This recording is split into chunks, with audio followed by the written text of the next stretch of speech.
귀한 은혜 가운데 함께 특별 새벽 기도에 또 말씀을 전하는 기회를 주신 것 감사드리고요. 또 기도 가운데 준비한 말씀이 사랑하는 성도님들에게 새로운 또 기도의 도전이 되고 또 위로가 되고 격려가 될 수 있기를 간절히 바랍니다. 하나님의 말씀을 먼저 좀 같이 볼 텐데 열왕기하 20장에 있는 말씀을 좀 같이 보겠습니다. 열왕기하 20장 1절로 11절까지 있는 말씀을 먼저 좀 교독하고 그리고 말씀 나누도록 하겠습니다. 함께 교독하고 제가 먼저 읽고 여러분이 한번 아침이지만 한번 교독하도록 하겠습니다. 그때 히스기야가 병들어 죽게 되매 아모스의 아들 선지자 이사야가 그에게 나와서 그에게 이르되 여호와의 말씀이 너는 집을 정리하라 네가 죽고 살지 못하리라 하셨나이다.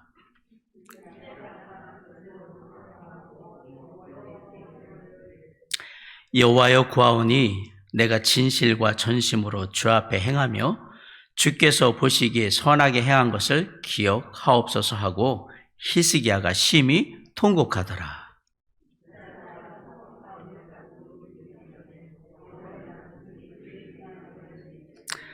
너는 돌아가서 내 백성의 주권자 히스기야에게 이르기를 왕의 조상 다윗의 하나님 여호와의 말씀이 내가 네 기도를 들었고 네 눈물을 보았노라. 내가 너를 낫게 하리니 네가 3일 만에 여호와의 성전에 올라가겠고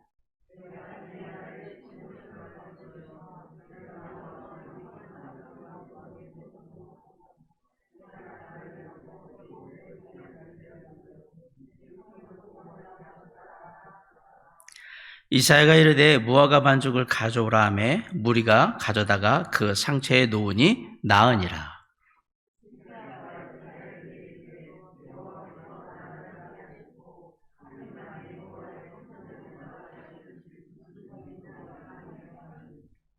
이사야가 이르되 여호와께서 하신 말씀을 응하게 하실 일에 대하여 여호와께로부터 왕에게 한 징표가 임하리이다. 해 그림자가 10도를 나아갈 것이니까 혹 10도를 물러갈 것이니까 하니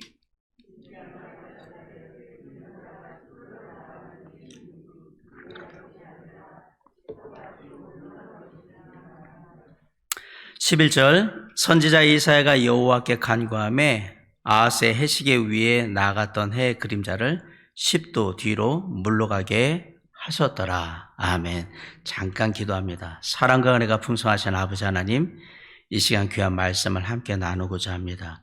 성령 하나님께서 이곳에 함께 하시고 함께하는 귀한 성도들의 마음 가운데 하나님의 말씀이 나를 향한 음성으로 들려서 나의 마음판에 새기고 삶에 적용하며 실천할 수 있는 귀한 말씀이 되게 하시고 말씀을 전하는 저에게도 동일한 성령으로 역사하셔서 오늘 말씀 가운데 주님께서 정말 저희에게 전하고자 하시는 것들을 온전히 전함으로 우리 모두가 말씀의 은혜와 그 능력을 힘입는 축복을 힘입는 시간이 될 수 있도록 역사하여 주시옵소서.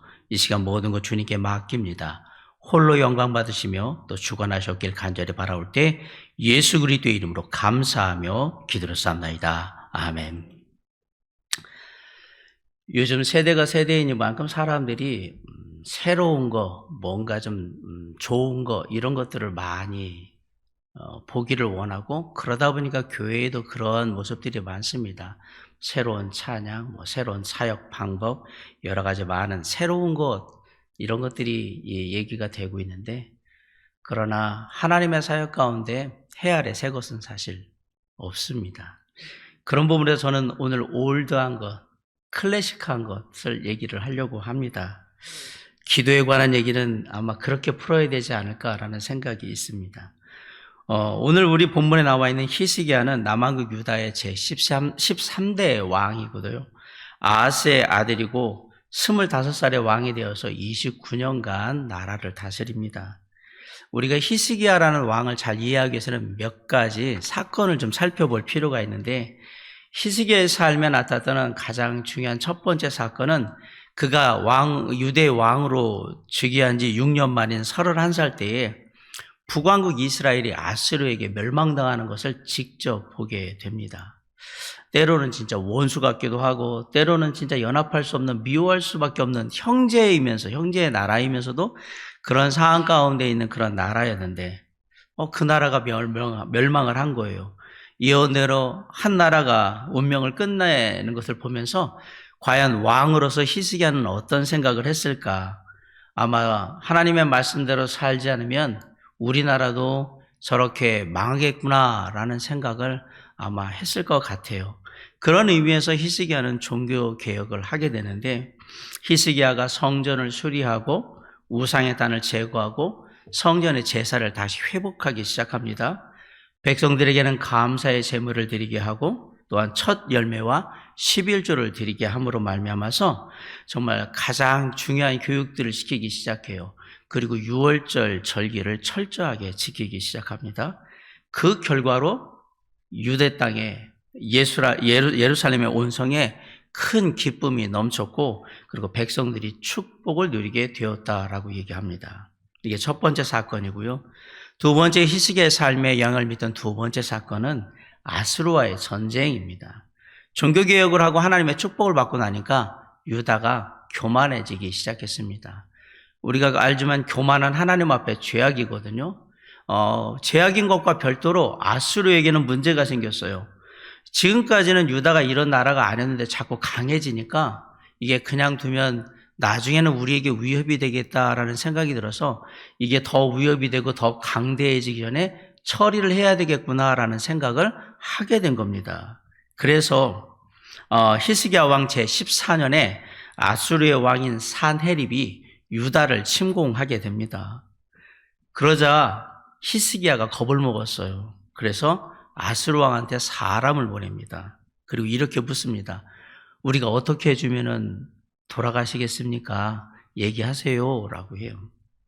그러자 아수르의 왕이 참 어려운 조건을 내놓아요. 은 300달란트와 금 300달란트를 바쳐라 조공으로.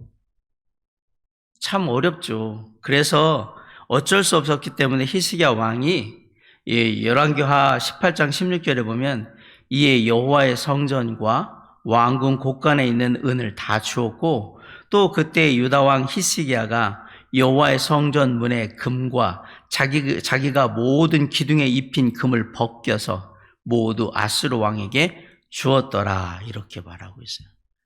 기둥에 있는 금까지 다 벗겨가지고 그 양을 맞춰서 다 아수르 왕 사네립한테 줬던 거예요. 그런데 이렇게 주었는데 아수르 왕 사네립이 떠나가질 않았어요. 그리고 하나님을 모독하고 히스기야를 농락했던 겁니다. 그제서야 히스기야가 정신을 차렸어요. 아, 이게 방법이 아니었구나. 그리고 철저히 회개를 합니다. 그리고 누구를 부르냐? 이사야 선지자를 부릅니다. 내가 이제 하나님 앞에 기도하러 갈 텐데 당신도 간절히 하나님께 기도해 달라고. 그리고 간절히 성전에 들어가서 엎드려서 통곡을 하면서 나라를 구해달라고 살려달라고 기도를 하죠. 마침내 하나님께서 그 기도를 들으시고 아수르를 물리쳐 주셨습니다. 그렇게 아수르가 물러가고요. 유다를 침략하고 하나님을 조롱했던 유다 왕 사네립, 아수르의 왕 사네립은 암살을 당해서 죽게 됩니다. 이게 히스기야 왕에게 일어났던 두 번째 중요한 사건입니다. 히스기야 왕의 삶에 일어난 세 번째 중요한 사건이 바로 조금 전에 우리가 같이 읽었던 히스기야 왕의 병들어 죽게 되는 사건입니다. 우리 1절을 한번 다 같이 한번 읽어볼게요. 1절 시작. 그때 히스기야가 병들어 죽게 되매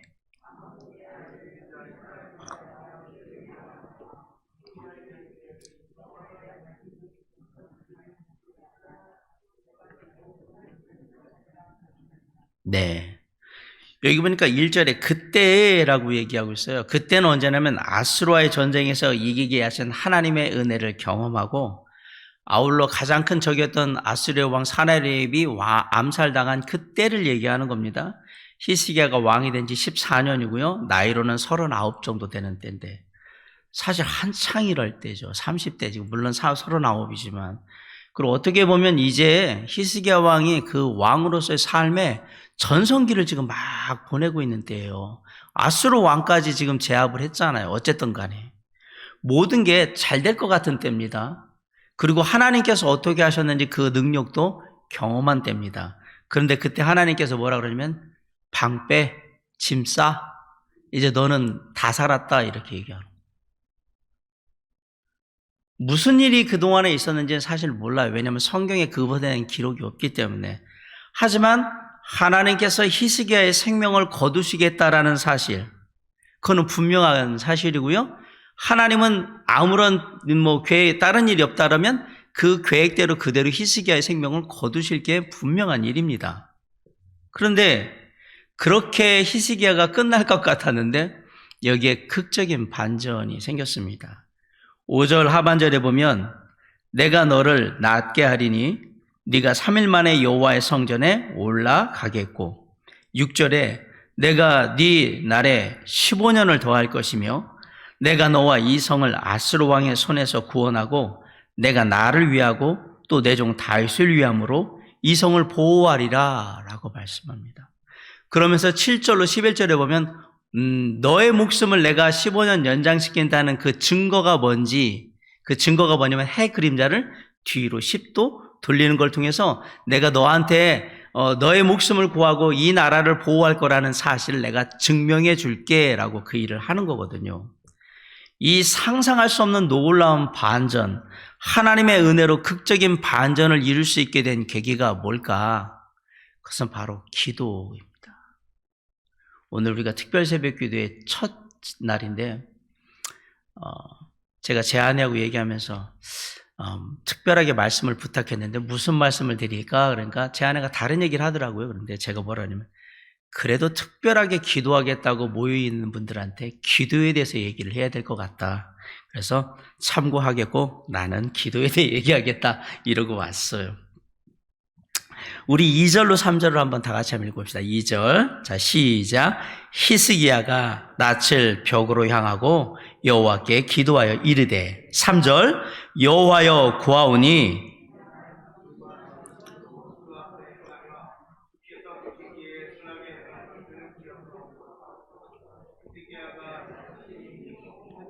네, 2절 3절 잘 보면 히스기야가 자신의 죽음의 문제와 이 나라의 문제를 가지고 하나님 앞에 나아가 기도하는 것을 보게 됩니다. 그런데 이 히스기야의 기도에는 세 가지 내용이 담겨 있습니다. 첫 번째, 낯을 벽으로 향했다라고 얘기합니다. 그 얘기는 뭐냐면 내가 다른 건 하나도 안 보겠고 오직 하나님만 생각하겠다. 벽을 향해서 있어 보세요. 다른 걸 볼 수 없기 때문에 다른 생각을 할 수가 없어요. 지금 그렇게 하고 있다라는 얘기예요. 나는 하나님만 생각하고 지금 기도합니다라는 게 첫 번째고, 두 번째, 비록 하나님 앞에서 보잘것없는 존재이지만 선하게 행한 것, 즉 하나님 앞에서 내가 진실되게 뭔가 하려고 했고 그 행하려고 했던 그런 노력하려고 했던 그런 부족하지만 그런 저의 모습을 좀 기억해 주세요. 제가 그래도 나름 열심히 예배드리고 기도하고 하나님 앞에 열심히 최선을 다하려고 정말 하나님이 기뻐하는 사람이 되려고 그동안 그래도 부족하지만 열심히 노력하지 않았습니까? 이거 별것 아닌 것 같은데 그래도 주님 기억해 주십시오라고 지금 얘기한 거예요. 그리고 세 번째, 마지막으로 심히 통곡했다. 이 얘기는 뭐냐면 정말 찢어질 것 같은 그런 마음으로 하나님 앞에 나가서 기도했다라는 얘기예요. 39의 젊은 나이에 죽는다는 게, 그리고 아직 후사도 정해지지 않은 상태에서 죽는다고 하니까 얼마나 마음이 아팠겠습니까? 사실 죽음이라는 게 아무리 준비하고 간다고 해도 나 얼마 있으면 죽을 거야 그래도 두려운 게 죽음인데 갑자기 너 이제 짐 정리해라 라고 집에서 이제 나와라고 하면 얼마나 힘들겠어요. 반대로 얘기하면 그런 상태에서 기도를 하니까 얼마나 간절히 기도하겠냐라는 사실입니다. 결국 하나님께서 히스기야의 간절한 기도를 들으셨고요. 그리고 마음을 바꿔서 히스기야를 살려주셨습니다. 5절 중반절에 보면 내가 네 기도를 들었고 네 눈물을 보았노라. 내가 너를 낫게 하리니. 6절 상반절에 내가 네 날에 15년을 더할 것이며 라고 했어요. 기도에는 능력이 있습니다. 기도에는 능력이 있습니다. 기도에는 우리가 상상하는 것 그 이상의 하나님의 능력이 분명히 있습니다. 그리고 기도는 지금도 여전히 하나님의 뜻에 영향을 미칩니다. 우리가 기도하면 하나님의 뜻에 영향이 간단 말이에요. 그래서 기도해야 하는 거예요. 하나님의 능력이 기도 안에 있는데 하나님의 능력은 우리의 환경과 처지와 상황에 영향을 줍니다. 그래서 우리가 기도를 그칠 수가 없는 것입니다.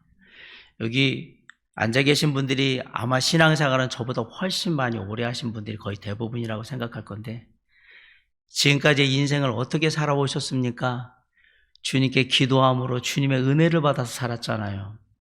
우리가 기도를 그칠 수 없는 이유, 아마도 이 자리에 지금 나와 있는 이유는 어떤 상황 가운데도 기도를 그칠 수 없기 때문에 지금 이 자리에 나와 계신 거라고 믿습니다. 창세기 18장에 보면 내년 이맘때에 너한테 아들이 있으리라 그랬더니 사라가 피식 웃는 일이 벌어져요. 하나님의 사자 앞에서. 믿음이 약해진 아브라함과 사라에게 하나님께서 이렇게 말씀하셨어요. 여호와께 능하지 못할 일이 있겠느냐. 기한이 이를 때에 내가 네게로 돌아오리니 사라에게 아들이 있으리라. 여호와께 능하지 못한 일이 있겠느냐. 하나님께 능하지 못한 일은 없습니다. 사람이 가진 생각과 지식과 경험에 의한 판단, 그런 거에 상관없이 하나님이 약속하신 것을 반드시 이루시는 분인 줄 믿습니다. 민수기 11장에 보면 이스라엘 백성들이 출애굽을 해가지고 고기 먹고 싶다고 불평을 막 해요. 그 불평을 계속해서 들었던 모세는 감당하기가 너무 버거웠어요. 그래서 하나님 앞에 나가 기도합니다. 그러자 하나님께서 뭐라고 얘기하셨냐면 민수기 11장 23절에 여호와께서 모세에게 이르시되 여호와의 손이 짧으냐 이렇게 얘기해요. 그 얘기는 내가 이거 하나 제대로 못할 거라고 생각하니? 라는 얘기거든요. 혹시 저와 여러분이 하나님께 기도할 때 하나님께서 이것도 해주실까? 이게 가능할까? 이 얘기가 뭐냐면 여호와의 손이 짧다, 능력이 안 된다 이 얘기를 하는 거와 똑같은 거거든요. 혹시 그런 생각을 하고 있다면 이 시간에 하나님의 손은 짧지 않다라는 것을 기억하셔야 합니다. 그래서 하나님께서 이렇게 우리에게 말씀하셨어요. 네가 이제 내 말이 네게 응하는 여부를 보리라. 이게 어떻게 되는지 이제 눈으로 보게 될 거야. 메추라기가 쌓이죠. 사방으로. 백성들이 계속해서 불평하고 원망하고 그러니까 그것을 계속 듣던 모세는 영적으로 침체하게 됐어요. 그렇게 하나님 앞에 나와서 이거 어떡해요? 라고 했을 때 하나님은 모세의 대답이 중요한 게 아니에요. 그냥 내가 하리라 하면 하셨던 거예요.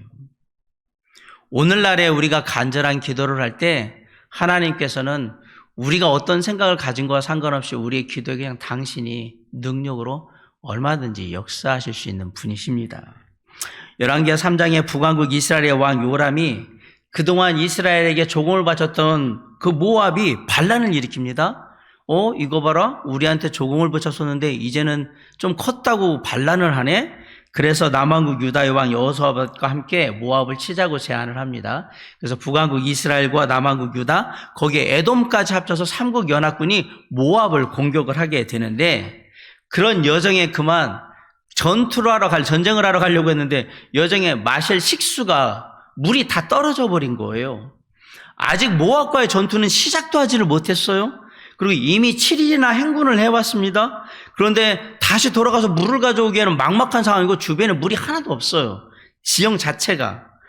말도 마실 물이 없고 사람도 마실 물이 없는 상황에 아주 절망적인 상황이에요. 이러지도 못하고 저러지도 못하고. 그런 상황에서 요람과 북왕국 이스라엘 왕 요람과 남왕국 유다의 왕 여호사밧의 반응이 너무나도 다르게 완전히 대조적으로 나타납니다. 열왕기하 3장 10절에 보면 이스라엘의 왕 요람이 이렇게 얘기해요. 슬프다. 여호와께서 이 세 왕을 불러 모아 모압의 손에 넘기려 하시는도다. 이 얘기는 여기서 꼼짝없이 우리는 목말라서 싸우다가 죽겠구나. 그런데 남왕국 유다의 왕 여호사밧은 그렇게 생각하지 않았습니다. 여호사밧이 이르되 우리가 여호와께 물을 만한 여호와의 선지자가 여기 있느냐 하는지라. 이스라엘 왕의 신하들 중에 한 사람이 대답하여 이르되 전에 엘리야의 손에 물을 붓던 사밧의 아들 엘리사가 여기 있나이다. 요람과 여호사밧 둘 다 하나님에 대해서 알고 있는 사람입니다. 차이는 뭐냐? 요람은 하나님을 알고 있고요, 여호사밧은 하나님을 믿고 있는 거죠. 그러니까 반응이 완전히 다른 거예요. 전쟁을 하자고 했던 먼저 제안한 사람은 요람이었어요.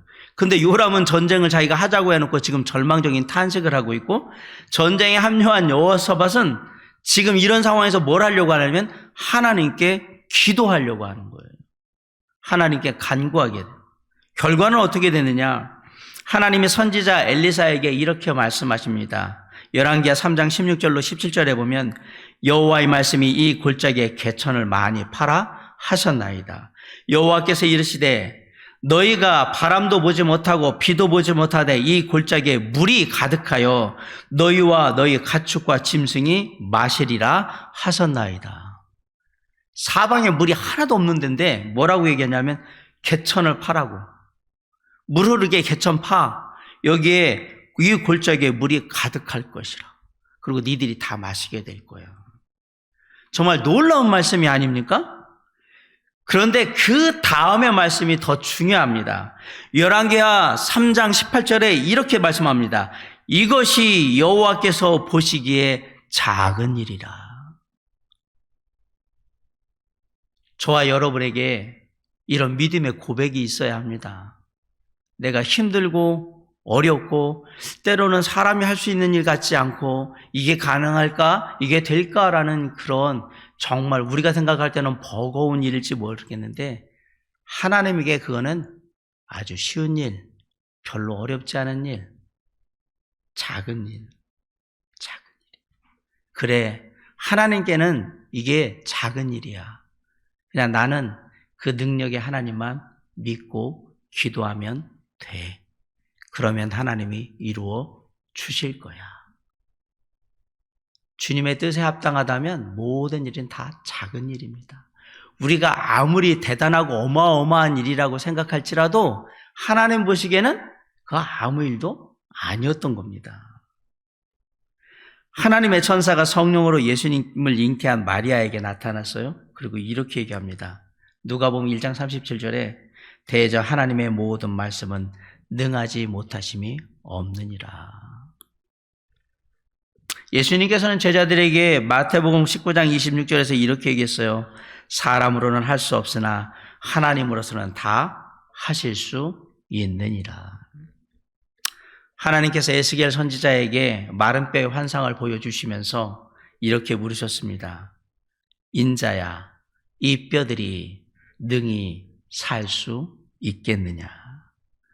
어떻게 물어보신 거냐면 안 된다고, 기도해봐야 소용이 없다고 생각하는 이들이 하나님의 일을 이룰 수 있다라고 믿냐라고 물어본 거거든요. 그러자 에스겔 선지자가 이렇게 대답합니다. 주 여호와여, 주께서 아시나이다. 이 말이 무엇이냐면 주님은 마음만 먹으시면 뭐든지 다 하실 수 있는 분이라는 걸 다 세상이 다 알고 있지 않습니까? 그걸 왜 물어보십니까? 다 아는 일입니다. 맞습니다. 하나님은 골짜기의 마른 뼈들조차 능히 살리셔서 강한 군대를 만드실 수 있는 분이세요. 그것이 하나님의 능력인 거예요. 저는 이제 말씀을 마치려고 합니다. 기도는 지금도 하나님의 뜻에 영향을 미칩니다. 그리고 기도는 기도를 받는 사람에게도 영향을 미치고요, 기도를 하는 나에게도 분명히 영향을 미칩니다. 왜냐하면 기도에 하나님의 능력이 함께하기 때문에 그렇습니다. 그래서 기도의 모임과 기도의 시간이 무너지지 않도록 우리는 지켜야 하는 것입니다. 아울러 시간이 지날수록 우리의 기도의 깊이와 그 범위가 더 넓어져서 하나님의 선한 영향력이 기도를 통해서 많은 곳에 많은 사람들에게 전해질 수 있도록 그렇게 해야 하는 것입니다. 사랑하는 성도 여러분, 저는 오늘 말씀을 마치면서 이 얘기를 드리고 싶어요. 기도에 하나님의 능력이 있다라고 알고 기도하지 마시고 기도에는 하나님의 능력이 있다라고 확신하고 기도하시기 바랍니다. 반드시 이루리라. 그것이 기도의 능력을 힘입는 가장 귀한 우리의 믿음이 아닐까 생각해 봅니다. 기도의 능력이 있음을, 하나님의 능력이 있음을 믿으시기 바랍니다. 첫날인데 첫날부터 기도의 능력이 있음을 믿고 기도한다면 내일, 다음 계속해서 놀라운 하나님의 능력을 여러분의 가정 가운데 또 삶 가운데 경험할 수 있게 될 것입니다. 기도에는 우리의 가정을 변화시키고 우리의 직장을 변화시키며 우리의 학교를 변화시키고 우리의 삶, 그리고 더 나아가서 우리의 몸된 교회를 굳건하게 세울 수 있는 하나님의 능력이 있습니다. 지금 내가 이 자리를 지키고 기도한다는 사실은 이게 나를 살리는 방법이고 다른 사람을 살리는 방법이고 그리고 주님의 몸된 교회를 세우는 가장 중요한 방법이라는 사실을 잊지 마시고 어느 때든지 기도의 자리를 지키시고 그 기도의 자리 속에서 하나님의 능력과 은혜와 축복을 경험하심으로 말미암아 더욱더 그 기도의 깊이를 더하시는 우리 새삼교회 귀한 성도님들 되시기를 주님의 이름으로 간절히 축원합니다.